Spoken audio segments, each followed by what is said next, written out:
लक्षात घ्या, ही पोरांची अवस्था आहे. लॅबमध्ये बसू पोरग बेजार आहे. त्याच्यानंतर महत्त्वाची गोष्ट आम्हाला मोर्चे काढावे लागतात, आंदोलन काढावं लागतात आणि कुठंतरी तुमची जे काही चालू आहे ते बरोबर चालू आहे आणि मग तुमच्या विरोधात बोलायचं कोण, यासाठी सर्वात महत्त्वाची गोष्ट आज विद्यार्थी वर्ग आपल्या न्याय हक्कासाठी एकत्र आला नाही तर पुन्हा आपल्याकडे संधी नाहीये.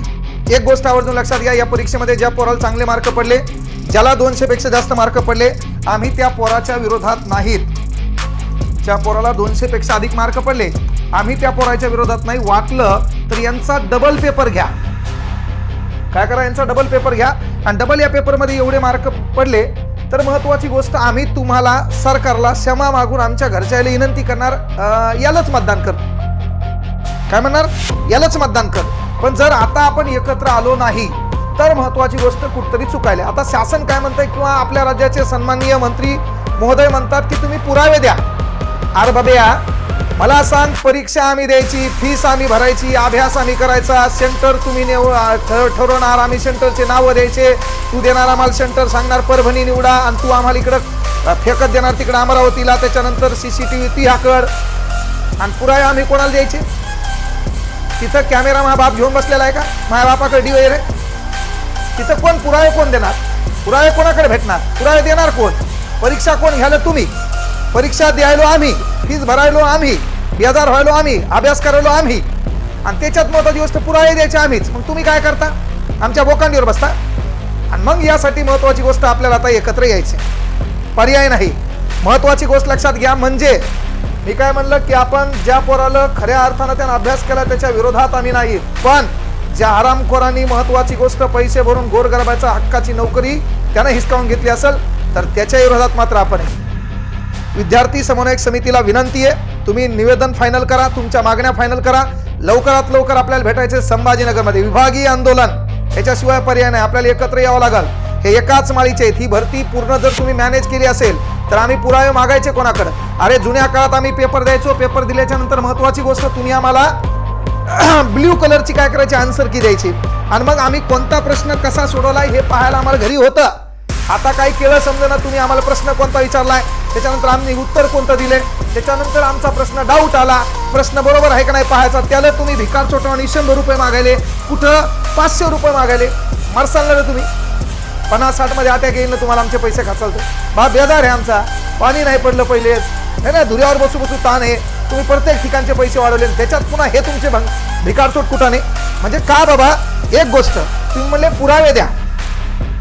मला सांगा, महाबाप पत्रकार आहे, महाबाप तिथे कॅमेरा घेऊन होता, हे बातमी मी लिहिली का पत्रकारांनी लिहिली? ही जी बातमी आहे ती कोणा लिहिली रे, पत्रकारांनी लिहिली का मी लिहिली? सांगा, ही बातमी कोणा लिहिली? ही जी बातमी आहे ती लिहिली कोणी, काय लिहिलंय? नागपूर केंद्रावरून प्रश्नपत्रिका पाठवल्याचे सिद्ध. कोण बातमी लिहिली? महाबाप पत्रकार आहे. तुम्ही पुरावे पाहिजे तुम्हाला, हे घ्या पुरावा पहिला, है ना. तलाठी भरती पेपर फुटी प्रकरण, आरोप पत्रावरून पेपर फुटला हे निश्चित आहे, मात्र नागपूरमधून पाठवलेली प्रश्नपत्रिका ही केवळ छत्रपती संभाजीनगर येथे एकाच केंद्रावर आली की अन्य केंद्रावरही गेली याचा शोध होणे आवश्यक आहे. काय केलं तुम्ही? पुरावे पाहिजे तुम्हाला, पुरावे पाहिजे ना. पुरावा घ्या, पुरावा पहिला, कळलं का? घ्या पहिला पुरावा. दुसरा पुरावा, एकच मिनिट, हे बाकीचं नंतर. आता मला सांगा, तलाठी परीक्षा घोटाळा कनेक्शन मंत्रालय, महाबाप पत्रकार नाही, मी कधी पत्रकारिता केली नाही, मी कुठं कॅमेरा घेऊन लोकांचे फोटो काढले नाही, काय नाही. हे कोण दिलंय? दिव्य मराठीची न्यूज. मी दिलेली आहे का? नाही. काय म्हणतंय? वनरक्षक भरतीतही कॉपी, शहर बनतंय कॉपीचे हब. कोणतं माहिती आहे तुम्हाला? कोण कोण आरोपी आहेत माहिती आहे तुम्हाला? इकडे पहा, 10 लाखात तलाठी व्हा, थेट परीक्षा केंद्रात उत्तर पत्रिका मिळवा. भाऊ किती वेळा हे झाला तरी भाऊचं काही झालं का? नाही ना. तुम्हाला पुरावे पाहिजे ना, हे घ्या पुरावा. दुसरा, तलाठी भरतीच्या परीक्षेत घोटाळा झाला नाही, तुम्हाला पुरावा पाहिजे ना, हे घ्या पुरावा. तुम्ही म्हणले ना आम्हाला पुरावे द्या, अरे तुम्ही एकाच माळीचे म्हणी आहेत, हे लक्षात घ्या. तुम्ही सर्व मिळून कार्यक्रम करायले 2024 आमच्याकडून पैसे काढून नका, फक्त एवढं लक्षात घ्या. मला तर वाटतं तेच कार्यक्रम चालू केला तुम्ही, आमच्याकडूनच कार्यक्रम घेत असताल. ही न्यूज कसं काय आली? तुम्ही तुमच्या भरतीत घोटाळा नाही, मग पहिले या मीडियावाल्याला ज्यांनी ज्यांनी बातम्या टाकल्या त्या विचारा की तुम्ही मना न्यूज टाकली का. बरं, जर समजा याला अटक बी झाली पुन्हा भाऊला, सकाळी अटक केली पुन्हा सुटला बी भाऊ, 5-6 वेळा भाऊनं कुठाने केले म्हणलं. मग मला सांग, महत्वाची गोष्ट हे झाल्याच्या नंतर, ही घटना घडल्याच्या नंतर तुम्ही म्हणले समजा की भरतीमध्ये घोटाळा झाला नाही, मला एकच म्हणायचंय, ही बातमी टाकल्यावर याच्यानंतर तुम्ही म्हणले का चुकून असं झालं, दुसरं त्याची निविदा सूचना आली का आमच्याकडे? ही बातमी तुम्ही टाकली होती ना, पुरावे पाहिजे ना तुम्हाला साहेब? ठीक आहे, पुरावा तुम्ही माझ्यासमोर बसा एकदा, मी बराबर पुरावे देतो तुम्हाला. नाही तर तुमच्या मंत्रिमंडळात जे कोणी असेल त्याला बसवा. फक्त तुम्ही आमची मुस्कटदाबी धोरण करू नका. पोरो, विनंती आहे तुम्हाला, पहिले निवेदनाची तयारी करा, त्याच्यानंतर परमिशन घ्या. आपल्याला 16 तारीख ठरवायची.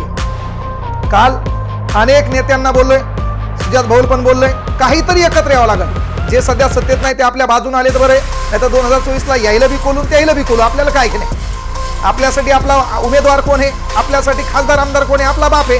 त्या बापाची फाटलेली बनेले ती आपल्याला बदलायची, झक मारीत गेले बाकीचे, ते आपल्याला करावंच लागेल.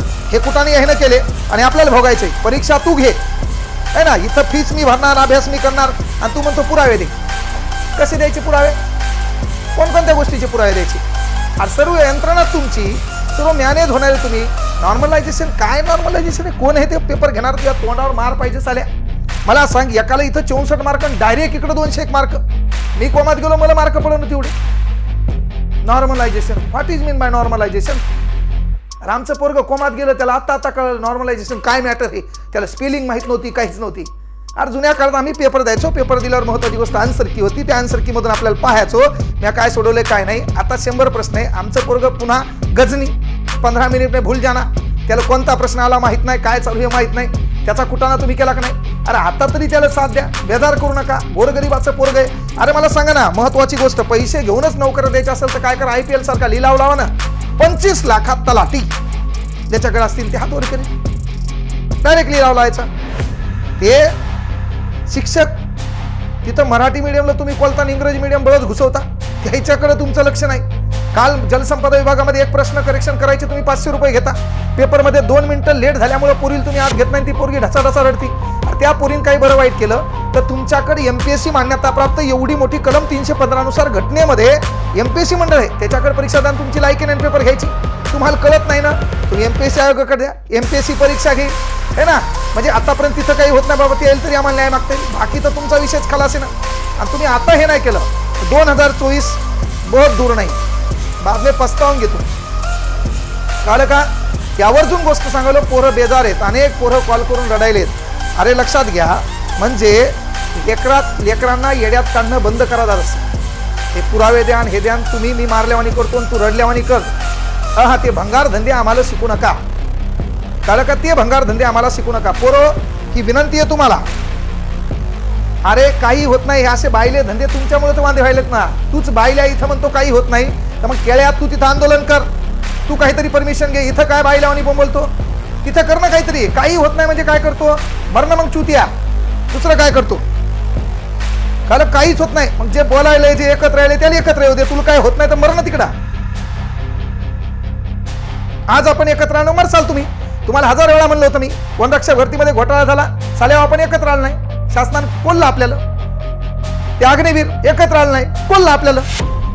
कॉमन कसं आरोग्य विभाग महाविकास आघाडी सरकार होतं, म्हणजे ते काय लय चांगले नव्हते, कोल्ला आपल्याला. 13,87,000 जमा आहेत त्याच्याकडे. झाली परीक्षा, कोल्ला. मग तुमचं म्हणणं काय, कोणतरी बोलणार हे YouTube वाले लय भंगार साले डायलॉग घालू लागले, है ना. कटआउट सांगू लागले, एवढ्याला तलाठी भरती लागणार. काय केलं आलं तू? आता एकत्र ये पोरांसोबत, आंदोलन कर. लय सांगू लागणार तू, एवढ्यावर होणार आहे, एवढी कटआउट लागणार आहे. गेला का तू, मेला का थाट? किंवा डोक्यात तरी होतं का 201 मार्क असतात? तो कधी पाहिलं होतं 214 मार्क असतात? कुठे गेला तू? सांगला ना तू, एवढ्यावर कटआउट लागणार आहे. अरे तू त्या परीक्षेत पास होऊन तू डायलॉग घालला, लय जण युट्यूबला होते बा, मी पाहू लागलो, एवढ्यावर कटआउट लागणार, राहत तयार. अरे धिंगाणा करू नका त्या गोरगरीब लेकराचा, त्याच्या जीवावर पैसे कमवलेत. आता हराम करू नये, एकत्र या. मास्तर या नात्याने एकत्र या. तुम्हाला केसची भीती वाटत असेल, तुम्हाला असे नोकऱ्या करायच्या नाही, पुढं व्हा असेल, विद्यार्थी समितीला विनंती आहे, संपर्क करा माझ्यासोबत. हो द्या, माझ्यावर केस काय धत्रा होत नाही. त्याच्या अगोदरही मला नोटीस दिली ती. आपल्याला काय नोकरी बिक्री थोडी करायची, आपल्याला काय निवडणूक बी लढवायची नाही. काही ताण घेऊ नका. तुमच्यासाठी आता नेताच आपण आहे ना, त्याच्यात काही नसेल पटत तू काय मग वाकडं करणार आहे. पण सांगायला एकच गोष्ट सर्वात महत्वाची, पोरो, आज आपण सुधारलो नाही, आज आपण एकत्र नाहीत, आपला कार्यक्रम बिघडणार म्हणजे बिघडणार. 66 मार्कावलं डायरेक्ट 214, 54 मार्कावलं डायरेक्ट 209. आता मला सांग, वनरक्षकला एवढे मार्क आहेत, याला 15 दिवसात नेमकं वाचलं काय बाबा? कोणतं पुस्तकाला याला शिकवणारा मास्तर कोण होता? आईन्स्टाईन शिकवायला आलता का? एवढा बुद्धिमान कसं काय झालाय? आईन्स्टाईन शिकवायला आलता? नाही. काय म्हणलो मी? हा, ज्याला खरंच खऱ्या अर्थानं 200 मार्क पडलेत ना, त्याची एक पुन्हा परीक्षा घ्या. त्या परीक्षेत तो पास झाल्यावर मी प्रत्येकाचा वैयक्तिक म्हणजे हजार रुपयाचे पेढे प्रत्येकासाठी आणणार. त्यानंतर आम्ही जाहीररित्या सरकारला असं लोटांगण घेऊन माफी मागणार आणि आमच्या घरच्या सोबत आणणार. ए माय, ए आजी, ए काकू, ए बंटिया, आपल्याला मतदान यायलाच करायचं, असं मी त्याला म्हणणार. कळलं का? पण तुम्ही हे डायलॉग म्हणता का? हे परीक्षा तुम्ही घेणार, 1900 भिकार तोटावानी तुम्ही आमचे लुटणार, तुमची पात्रता नसताना बिनाकामीच्या बोकांडीवर TCS IBPS आमच्या उरावर आणणार. त्याला काय धतुरा कळणं, काय चालू आहे काही माहीत नाही है ना. त्याने नुसतं लुटायसाठीच आहे. अरे MPSC आयोगाकडे द्या, त्याच्यानंतर राजस्थान सारखं एक कार्ड द्या, एकदा पैसे जेवढे आहे तेवढे घ्या, नंतर जिंदगीभर त्याला परीक्षा देता आली पाहिजे, ते करा. आता तुम्ही पोलीस भरती काढणार, 1000 रुपये 900 फीस म्हणल्यावर आमच्या पोराला डबल फॉर्म भरायचा आहे, 5 जिल्ह्यात फॉर्म भरायचा आहे. 5000 आणायचे कुठून? अरे ज्याला मायबाप नाही ते पोरगं कुठतरी सिव्हिल हॉस्पिटलला, ते पोरगं एखाद्या मेडिकलला, किराणा दुकानावर 3000 रुपयांना कामा करतंय, त्यानं 5000 द्यायचे कुठून? थोडा तरी विचार करा. अरे तुमचे 2 मिनिटाला गाड्यावर गाड्या बदलायल्या, तुमचे बंगल्यावर बंगले बदलायले, तुमच्या शेतीवर शेती बदलायली, तुमच्या संस्थेवर संस्था बदलायल्यात. आमचं काय? आमचं दुःख पाहायचं कोणी? आमच्या लेकरासाठी बोलायचं कोणी? आणि म्हणून पोरं 16 तारीख विद्यार्थी कृती समितीला विनंती आहे, फक्त तुम्ही एकच काम करा. पहिल्यांदा सर्वात महत्वाची गोष्ट, तुम्ही निवेदन फायनल करा. आणि निवेदन फायनल करत असताना आपल्याला बाकी काहीच घेणदेण नाही. म्हणजे हे तुम्ही घ्या पुरा आहे म्हणले होते ना, हे घे बाब्या पुरा आहे तुला, ही बातमी मी छापली का? मी पत्रकार आहे का? मी कॅमेरा घेऊन फिरू लागलो का तिथं? नाही. कोण छापली? त्याने छापली, त्याला विचारा कसं काय छापली होती बाबा. याचं तुम्ही विश्लेषण केलं का? मला समजून सांगितलं का काय कुठं आहे? नाहीये. आता ते DEDचे पोरं रडायलेत है ना, अभियोग्यता चाचणी, त्याच्यात इंग्लिश मिडियम घुसवला तुम्ही. म्हणजे कुठून तुमच्या डोक्यात तिथं चुकीच डोक्यात नापी विचार येत रे? काहून पोराला बेजार काय तुम्ही? अरे बाबा 2024 जवळ आहे बरं, ताण घेऊ नका. 2024 जवळ आली, आम्हाला सिरियसमध्ये घ्या, तर आम्ही तुम्हाला सिरियस करू. त्याला काय विनंती आहे बरं, मायबाप सरकारला कळकळीची विनंती आहे, पोरायचा वॉशआउट करू नका. पोरं बेजार आहेत, अनेक पोरं बेजार आहेत. गोरगरीब लेकराचा फोन येतून तो रडतं ना, तेव्हा रडल्यावर वाटतं यार आपलं काही खरं नव्हतं. आज आपण क्रेटामध्ये थारमध्ये फिरायलोत, आपल्या हातातल्या अंगठ्यावर अंगठ्या बदलायल्यात, मात्र त्या गोरगरीब लेकरासाठी लढणार कोण? त्याच्यासाठी बोलणार कोण? आणि वेळ प्रसंगी 2-4 दिवस इकडे तिकडे गेले तर काय धतुरा वाकडवणार? एरी मला कुठे युद्धाला जायचे, राहील तिकडे 2-3 दिवस. तुम्ही मग कार्यक्रम तिकडेच करू शकता, दुसरं काय करणार? अरे पण या लेकरासाठी एकत्र यावं लागेल रे पोरो. मी तुम्हाला तेच सांगितलं, तुमच्या डोक्यात काही विचार असते माझ्यावर केस पडेल, काही केलं होत नाही केस पडल्या, काय होणार? ती कोणती केस पडणार? आणि तू जर तसं तुला भीतीच वाटती, मग तू असा बी मेलेलाच बरा ना. असा बी काय होणार? मेलेलाच बरा आहे ना. म्हणजे आपल्या हक्कासाठी, न्याय हक्कासाठी संविधानिक मार्गाने लढायचं आपल्याला. बाबासाहेबांच्या राज्यघटना कलम 19 नुसार आपल्यावर अन्याय होतो, त्या अन्यायाच्या समर्थनार्थ आपल्याला लढायचे संविधानिक मार्गानं. राष्ट्राची संपत्ती, स्वतःची संपत्ती समजून तिची काळजी घेऊन आपल्याला आपली मागणी न्यायालयाच्या दरबारात मांडायची. आम्हाला तेवढं कळतंय, तुमच्यापेक्षा राष्ट्रभक्त आम्ही आहेत. आमचा बाप बी आहे, आम्ही माय बी आहे. आम्ही राष्ट्रभक्त आहेत, आम्हाला कळतंय लोकांची मालमत्ता जाळू नये, शासनाची मालमत्ता जाळू नये, सर्व कळतंय. आमचं पोरगं त्याला भेटतंय, आमच्या पोरगं त्या आदरार्थी भेटतंय. पण तुमचं काम काय? तुम्ही आम्हाला समजूनच घे ना. आमचा कार्यक्रम ठोकायले, अरे थोडाफार काहीतरी काय बोलायले तुम्ही? म्हणजे पहा, मोलमजुरी करून 1-1 रुपया जमा करून आपला बाप बेजार झाला, त्याचा खरं मोबदला त्या बापाला भेटायला का? माहिती सांगा तुम्ही, चुकायला की नाही कुठतरी? त्याच्यानंतर इतर क्लासवाले, मी त्यांना सांगालो, युट्यूबवर तुम्ही काय करू लागले? हां, हे करू लागले पहा, व्ह्यू मिळवण्यासाठी लय गप्पा पाहायला लागले. काय करणार? कटआउट किती लागणार? तुम्ही आता एकत्र आहे, आता बोला याच्यावर. आता बोलणं गरजेचं आहे का नाही? आता बोलले तर जरासं भारी होईल आपल्यासाठी.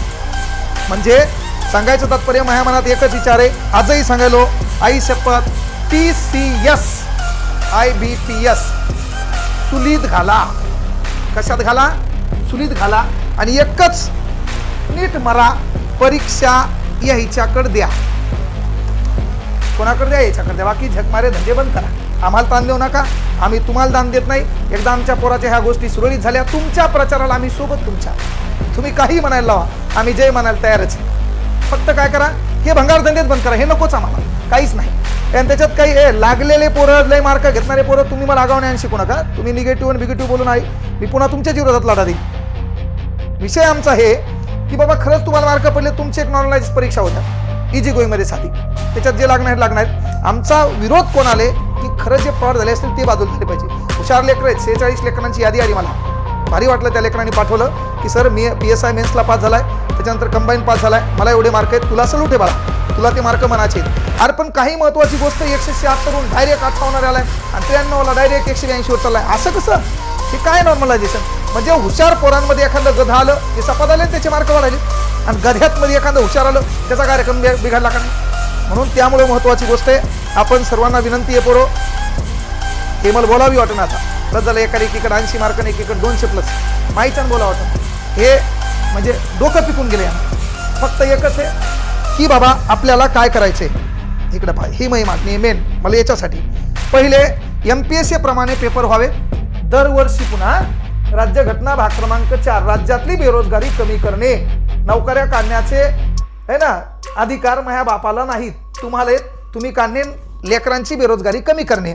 त्याच्यानंतर नॉर्मलायझेशन पद्धत बंद व्हावी, कारण आमच्या पोराला कळणं, मलाच कळणं तर पोरायचं का.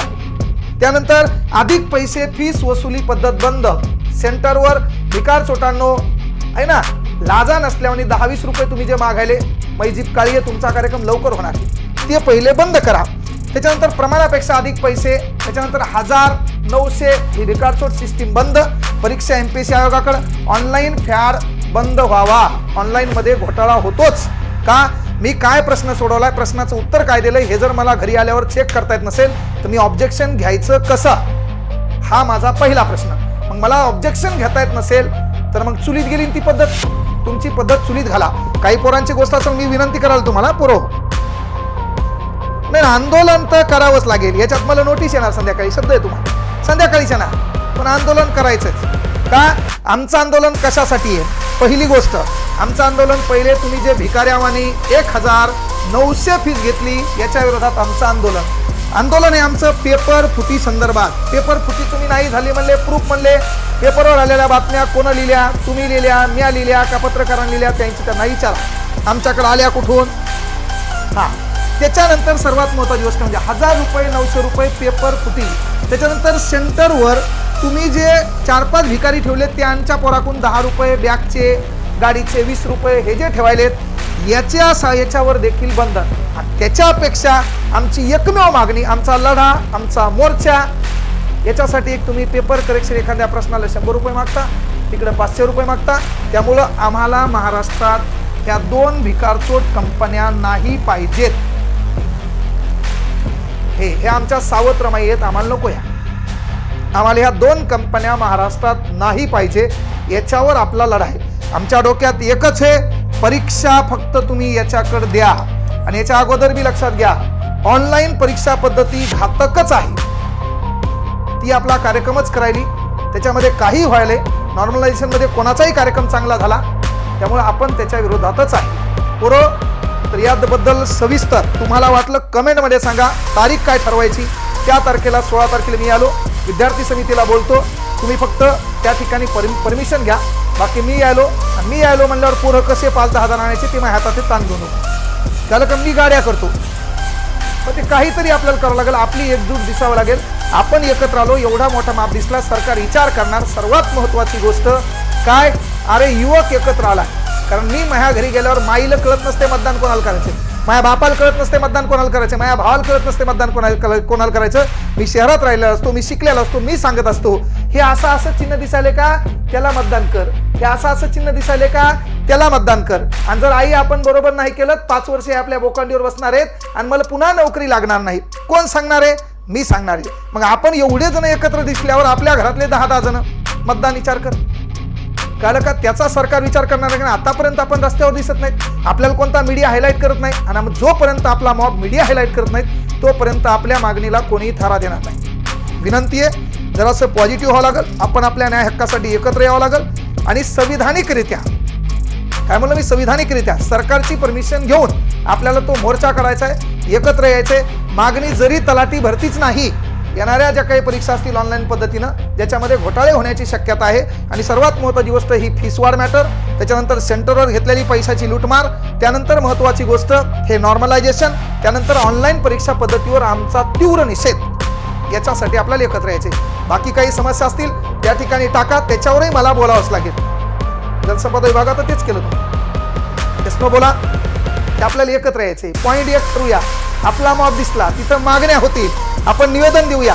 का माहिती का, मीडिया उचलल, युवक इथं एकत्र का आला, कळलं. त्याबद्दल विद्यार्थी कृती समितीला बोलणार आहे.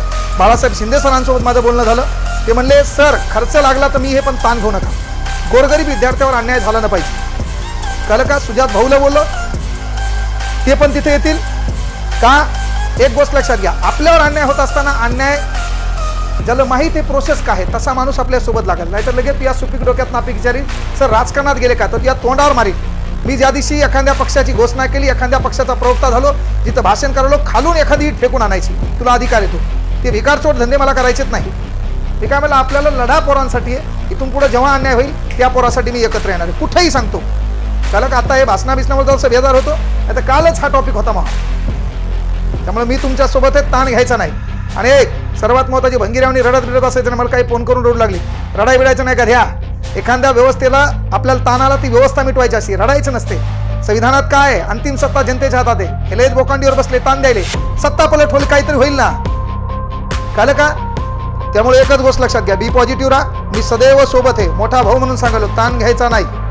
16 तारीख ठरूया, कळलं का. एकत्र येऊया, रीतसर निवेदन देऊया, रीतसर आपले भाषण काय का, रीतसर आपण काहीतरी करूया. पण एकत्र मत दिसल्याशिवाय सरकारला कळणार नाही. युवक वर्ग जागा झाला. एकदा छत्रपती संभाजीनगर झालं, मग विभागीय अमरावती ठेवा, नंतर पुणे ठेवू, नंतर नागपूर ठेवू. का आपण एकत्र येणं दिसलो म्हणजे सरकारला घाम फुटणार आहे. सरकार कोणतंही असो, आपण कुठल्या सरकारच्या विरोधात नाही. आता काही बांडगुळं सतरंजा उचलणारे भिकारचोट, काही भक्त आणि चमचे यायला वाटेल की सरनं कोणत्या पक्षाची सुपारी घेतली. कोणता मायकालाल पैदा झाला नाही जो कांगणे सरला विकत घेईल. स्वाभिमान काही नसताना बी होता, ॲटिट्यूड काही नसताना बी होतं. आता तर त्याच्यापेक्षा सर्वच गोष्टी बदलल्यात. आपल्या ॲटिट्यूडला कोणी चॅलेंज करू शकत नाही, कळलं का. मी सदैव मोठा भाऊ म्हणून तुमच्या सोबत आहे. याच्यामध्ये जेव्हा जेव्हा तुम्हाला वाटलं अन्याय अत्याचार आहे त्या ठिकाणी मी सदैव संविधानिक मार्गाने घटनेचा अभ्यास करून तुमच्या सोबत राहील. कारण लक्षात घ्या, अन्याय आपल्यावर व्हायलाय, एकत्र आपल्याला यायचंय. 16 तारखेचं नियोजन करत आहे, काय होतंय पाहूया. विद्यार्थी कृती समितीला प्रथमतः परमिशन घ्यायचं सांगतो आणि त्यानंतर आपण एकत्र येऊया. छान राहा, ताण घेऊ नका. आपल्या हक्काची आपण केलेलं कष्ट कधी वाया जाणार नाही. बाकी काही हो, दुसऱ्या मार्गाने लोक काही करतील, पण इथं आणि आपल्या हातामध्ये जी मेहनत होती याला कोणी चोरू शकत नाही. मी पॉझिटिव्ह राहा, सर्वांना शुभेच्छा देतो. आणि बाकीच्या माहे मी तयारीच्या पोरांना कळवा, मी यायलोय म्हणजे मी काही नेता नाही. पुन्हा ती या भोकांडीवर तुझ्या डोक्यात विचार की सर नेता व्हायले, नेता नाही. मी तुझ्यासाठी यायलो, हा तुझ्यासाठी, तुझ्या न्याय हक्कासाठी. आणि माझ्या लेकरावर होणार अन्याय असेल तर मला तिथं उभं राहावं लागेल. कारण मी गाडीत तिह्यामुळं फिरायलो, मग हातात अंगठ्या तिह्यामुळे यायल्यात है ना, मी हवा तिह्यामुळं करायलो, तर मग तुही बी हवा करणं मग ही सध्या काळाची गरज. ओके, भेटू 16 तारखेला. पण 54 वाले 214 वर जाणार नाही, 66 वाले 201 वर जाणार नाही है ना. तिथं तर दूध का दुधावर, पाणी का पाणी होगा ना. त्याच्यासाठी आमचा लढा त्या लोकांसाठी. ओके, हुशार लेखनांच्या विरोधात नाही आम्ही. तुम्ही मला 46 पोरांची यादी आली, खरंच ते PSI मेन्सला आहेत, कुठे MPSC क्वालिफाय आहेत, त्या पोराला मार्क पडले, त्याला सल्यूट आहे, हे हक्काचे मार्क आहेत. पण हे कुठाने कोण बंद करायचं, त्यासाठी आपला लढा आहे. आपण एकत्र येऊया, सविस्तर पूर्ण कसं असेल काय असेल याचं मार्गदर्शन डिटेलमध्ये सांगेल. कसं काय करायचे, काय मागण्या आहेत, कसं आपल्याला एकत्र यायचे आणि कसं निवेदन द्यायचे. ओके, थांबतो या ठिकाणी.